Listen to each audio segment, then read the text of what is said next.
Bonjour et bienvenue sur les Vitamines du Royaume pour cette cinquième et dernière petite vidéo sur la relation enfant-parent. J'ai parlé précédemment des risques pour les enfants lorsqu'on déshonore les parents et puis qu'est-ce qu'on peut faire lorsqu'on s'est éloigné d'eux et en de mauvais termes.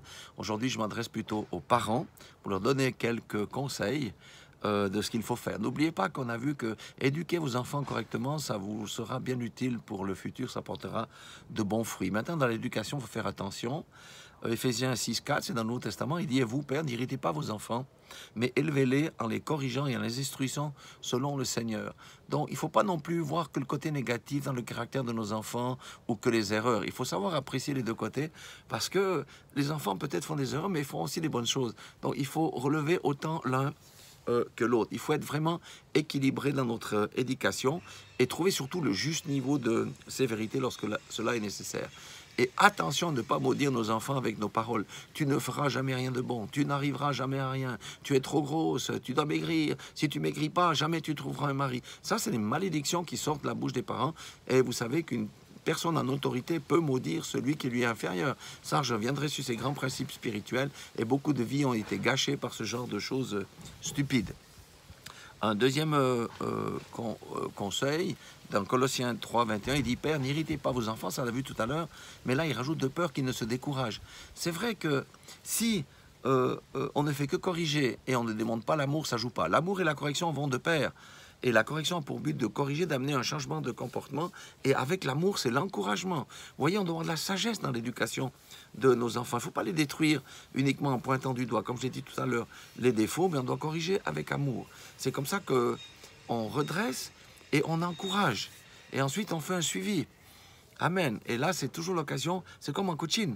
En coaching, c'est l'occasion ensuite de relever ce qui fait bien, etc., combien on apprécie. Et là, il va se redresser tout en douceur. Lorsqu'on a des problèmes avec nos enfants, vous savez, des fois, c'est pas tellement les paroles, c'est les actes. Déjà, les enfants regardent comment nous, on se comporte. Mais si on se comporte bien, puis qu'on a quand même des problèmes, vous savez, on a une arme fatale, c'est la prière et l'amour. Il y a deux armes, en fait. La prière, déjà. La prière, c'est notre arme principale lorsque les choses dérapent. Et dans ces cas-là, qu'est-ce qu'on fait? Il faut se mettre dans la position du papa de l'enfant prodigue. Vous voyez, il faut prier pour que notre fils ou notre fille prenne conscience de sa situation et revienne chez nous et on l'attend avec bras ouverts. Vous voyez, ça c'est vraiment hyper important. Ça veut dire qu'il ne faut pas fermer notre cœur lorsque notre fils, notre fille se repent et s'humilie. Vraiment. N'oublions pas que c'est l'ennemi qui l'a éloigné de nous, qui les ont éloignés de nous. Soyons plutôt dans la joie et laissons de côté les rancœurs, les amertumes.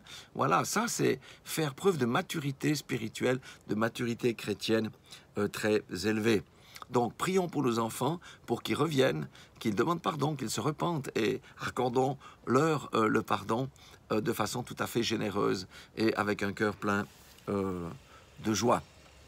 J'ai dit, ça c'est la prière, la deuxième arme, c'est l'amour.